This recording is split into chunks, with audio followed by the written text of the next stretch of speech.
Exclusive. Expensive. Exorbitant. A touch of glamour on your arm or a status symbol. Call it what you will, but the world of luxury and designer labels has plenty of fantasy, aspiration and of course, a heavy price tag attached to it. Some of it is often out of our reach. Well, not anymore. One venture is making brands like Chanel, Gucci and Louis Vuitton more accessible. What's the catch? The designer label will be pre-owned, but you can buy it. If there is one hot ticket startup segment in India, it's e-commerce. And e-commerce companies are mushrooming across the country. But we've got our eyes set on one that's oozing with luxury. This is Confidential Couture, a startup that allows you to buy and sell pre-owned designer goods. But it is a tumultuous time for the e-commerce market, with many companies shutting shop. So on Unicorn, we want to know, what's keeping the bunch at Confidential Couture so confident about their odds? Meet the young entrepreneur spearheading the cause of making luxury affordable and accessible. This is Anvita Mehra, the co-founder of Confidential Couture. And her partner in luxury is Jharna Gyanchandani, who is the Chief Operating Officer at the venture. Both the women share a passion for business and of course staunchly believe that the luxury market is primed to grow and give them the returns on investment that they desire. But what prompted them to start a venture to resell pre-owned luxury? So this is way back in 2009 when we sold one of our items to sort of collect money to go on this trip, and it worked because we got cash in hand, and that was the entire experience, that we got cash in hand and then we were like, oh wow, like this actually works, someone actually bought this, and we were able to make money. So we, in a sense, we made some money, we went on that holiday, and it actually occurred to us that something like this would do really well in India. Now how does this work? As a seller, you can just log on to the venture's website and fill a form with the products you wish to sell through the portal and then answer some easy questions about the date, place of purchase and authenticity cards and original packaging. The Confidential Couture team then devises a custom price range in which this product fits in. The final price determination and product analysis along with the first round of authenticity checks are done in person by the team's experts, after which a consignment contract is signed between Confidential Couture and the customers for a period of 3 months. The product is then refurbished and restored to its pristine quality and undergoes an examination by the venture's authenticating partners in the US, a firm called Authenticate First. The sellers get paid once their items are sold, earning up to 70% of value of the item. And this is called re-commerce. So what's the aim of this startup? People from all walks of life, people from all over the country, whether you're in a tier 2, tier 3, whether you're in a metro, you're a college student, you could be anybody. We're just making sure that, and we want to, even in the future, make sure that buying and selling luxury should be just hassle-free. Gauging from its website and the inner workings of the venture, the team categorizes all the products under never been used, gently used and fairly used. This gives buyers a realistic impression of the product along with a detailed list of the use in the descriptions. The team understands that the luxury market rides strongly on customer experience and a buyer's touch with luxury must be effortless and indulgent. The target market of this venture comprises both buyers and sellers, with young women between the ages of 17 to 50 years making up the buyer's profile. The sellers, on the other hand, are usually women between the age groups of 30 to 60 years. I think a breakthrough came because of simultaneous campaigns. We started doing private viewings. So before, if someone was even slightly interested, we would offer to send the product over for someone to examine it. We offer 100% money back guarantee if something is fake. So we were taking care of the areas where people felt, they were not sure or iffy about. So I see, we're not limited. That's what I see us as. Like, we are in fact breaking limitations of just of these brands just being affordable to the rich or the extremely rich. Well, this bootstrap startup seems to be doing pretty well now, and the website has gathered around 2 million page views. The founders have shipped around 600 orders in the last 1 year, and their venture is growing by 20% month on month.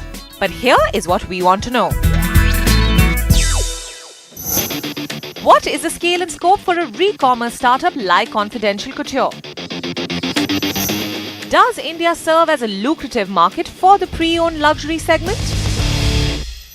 Confidential Couture is both a money maker and a money saver. How does that work? Right, so we have two aspects of the business. So one is the buying side and one is the selling side. So as a buyer, you are a money saver, and as a seller, you're a money maker because you sell your pre-owned items and get cash for it. What is your revenue model? So we basically give you a definite price on the selling side, and then the buyer has the final price and we make the margin in between. So it's a complete commission model.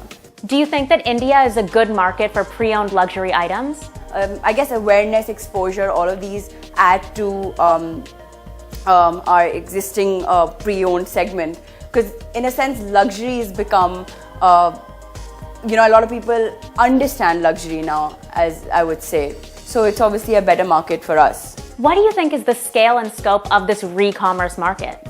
Right, so I think we're here to stay for sure, broadly because we make luxury accessible to a larger spectrum of people. So we're, in a sense, to the aspirational youth, people who never thought they could afford luxury, the middle class. We see people emerging out of those classes and purchasing from us. Is there some idea or skill that you've incorporated into Confidential Couture that's made a big difference for the startup? It's actually a very difficult concept for people to understand, especially back when we started. So I guess Instagram has been a tool that we've used to sort of create awareness about the concept. We've done a couple of campaigns. One was a Say No to Fakes campaign, which was basically we were trying to sort of educate the general audience about differentiating between a real and a fake bag. That really, in a sense, helped us, and we obviously did it through Instagram, and that really helped us generate, the idea. We made the idea very clear in people's heads that what we do, what is the concept, because back in 2014 we were asked what is pre-owned luxury, what do you mean by it? So Instagram has been one tool that that's really helped us to spread awareness about our own concept, because it was so new and it was so alien to India, so it's really helped us build our brand.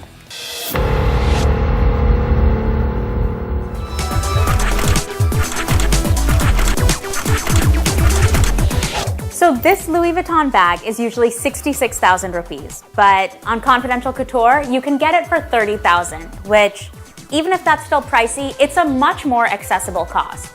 And one of the most fascinating things that I found in speaking with the founders is that actually they don't sell highest in Bombay or Delhi. They sell highest in Tier 2 cities.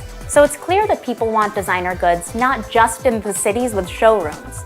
That said, the same as any e-commerce company, the challenge they face is scaling up and then maintaining that growth. Anyway, that's my impression of Confidential Couture. Let's hear what the mentors have to say about this.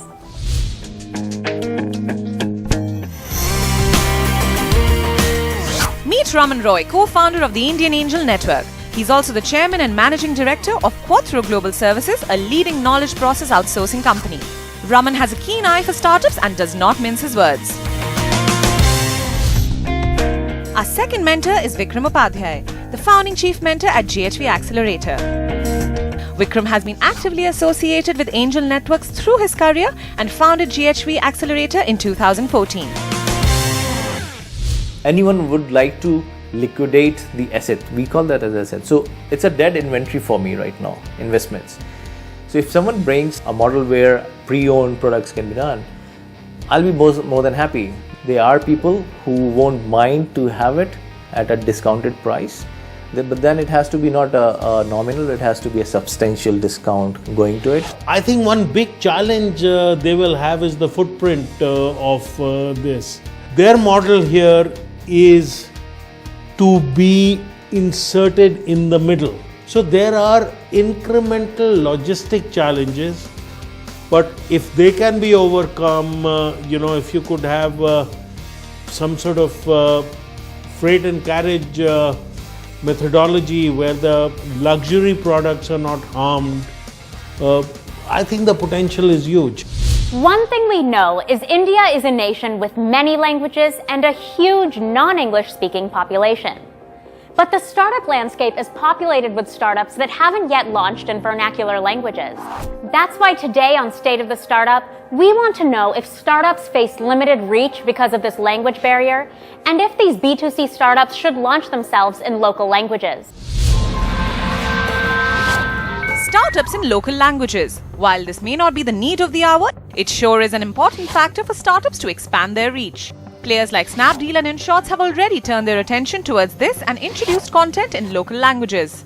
Experts say for any app which introduces a vernacular language version, the user base of local language users comprises almost 20 to 30% on an average. But are startups doing enough to ensure local languages thrive in the digital ecosystem? Startups which will be able to do it in a great and a quick manner would definitely benefit, and they will see significant traction. In my view, 250 million people in this country, they can read and write in English, they have a smartphone, and they can do anything if there's a nice offering online. But has your startup captured those 250 million people? If not, I think investing in a local vernacular language is perhaps may not be a good return of investment right now. For a B2C startup to succeed in India, they need to understand two things. How do I scale beyond urban centers?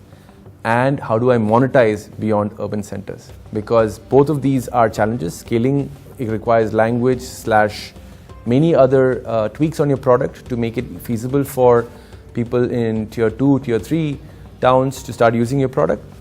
And the second part is how do I monetize in those markets? But with the advent of 4G, Geo, and even digital wallets, all of these things seem to be solvable.